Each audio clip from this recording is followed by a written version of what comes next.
Hello, Mark here. This is another monthly update here on Haunted the Truth, where I look into what's just happened, what's going to happen, and a thank you basically to everybody who supports and helps with the channel. So we've got somebody new.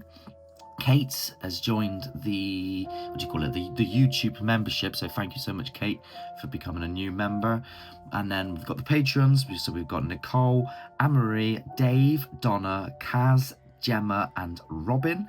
As always, thank you so much for your ongoing support. You literally keep this going, because I don't have another job.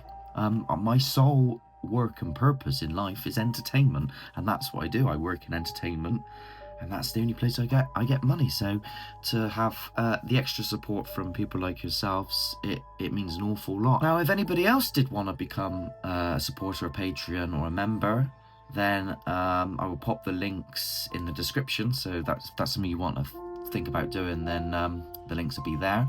But of course, you know, all the support I get from you guys just subscribing, commenting and sharing, that's amazing, and it really helps with the channel as well. Anyway, without further ado, let's crack on with what happened last month. So the Bat House. Now, this Bat House, I was given the location by Mick Spanner, and if you don't know Mick Spanner, I'm probably going to mention him quite a lot. He's a class bloke. So he's a sort of like an urban explorer. He's been to so many locations. He basically does all the work of showing you the entire building, and I do the, well, let's see if there's something creepy here.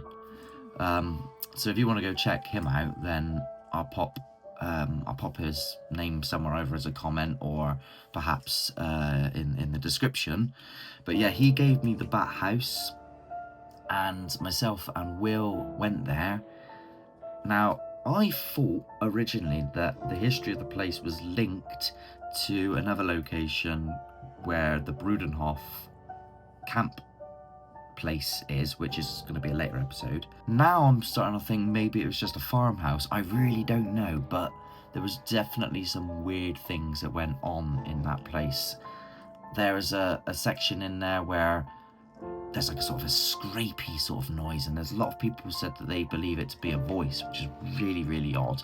Then myself and Josh looked back over Snuff Mills, and you know, back then I was very much like, well, it isn't this, it isn't that, it's a bird, it's this, it's that. But now I understand that there are things out there that can happen.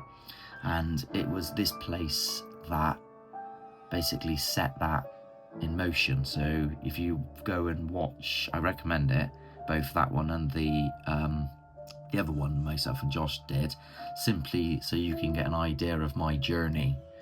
And finally, this month, obviously just gone, was the clock tower episode, and that was a return to the clock tower, which I wasn't going to film that because it was going to be an event now. I was running with loads more people, but some of them couldn't turn up. So in the end, I thought, you know what, I film, and I'm glad I did, because some weird things happened again. There seems to be so many knocks in that place.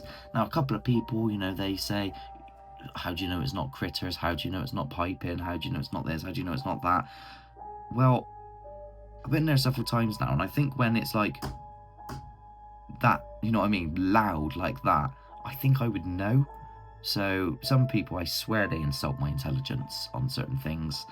Now, it is important to note, because this is Haunted the Truth, that recently I have been told by a member of the association, so the committee for the clock tower, that the history that I mentioned at the beginning regarding the awful working conditions, and that many people died from, and children and stuff died from these awful working conditions, was a story that a previous team or a previous investigator sort of made up or exaggerated on a situation.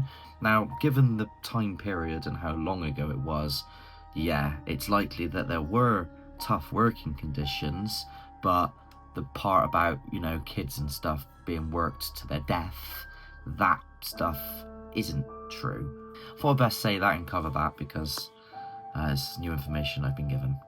Anyway, what's happening next month? Well, I'm going to be hoping to try and get out a few episodes. I'd love to do one a week, but I'll try and get something out every week, but, you know, not a full episode. So I feel bad for not being able to get a full episode out every week, but it's just not possible. It just can't be done. I'll let all work and no play will make me go crazy. But what we do have coming out next week is a care home. And this care home was given to me by Mick Spanner again. Myself and Josh went there, and my oath, it is like the residents have never left. That's all I'm gonna say. I've not been scared in a place in a while, but this place scared me.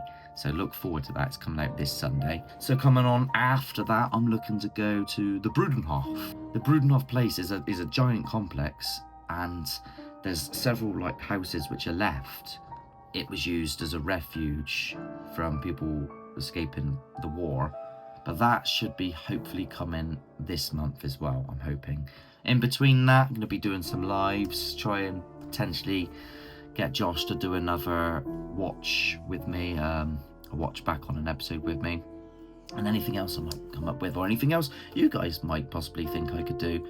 If you've got any ideas for, you know, snippets and little videos I can put in betweens. As always, thank you for watching. Thank you for supporting. Thank you. If you haven't already, please subscribe, like, and share. And until next time, have a good one. See you later.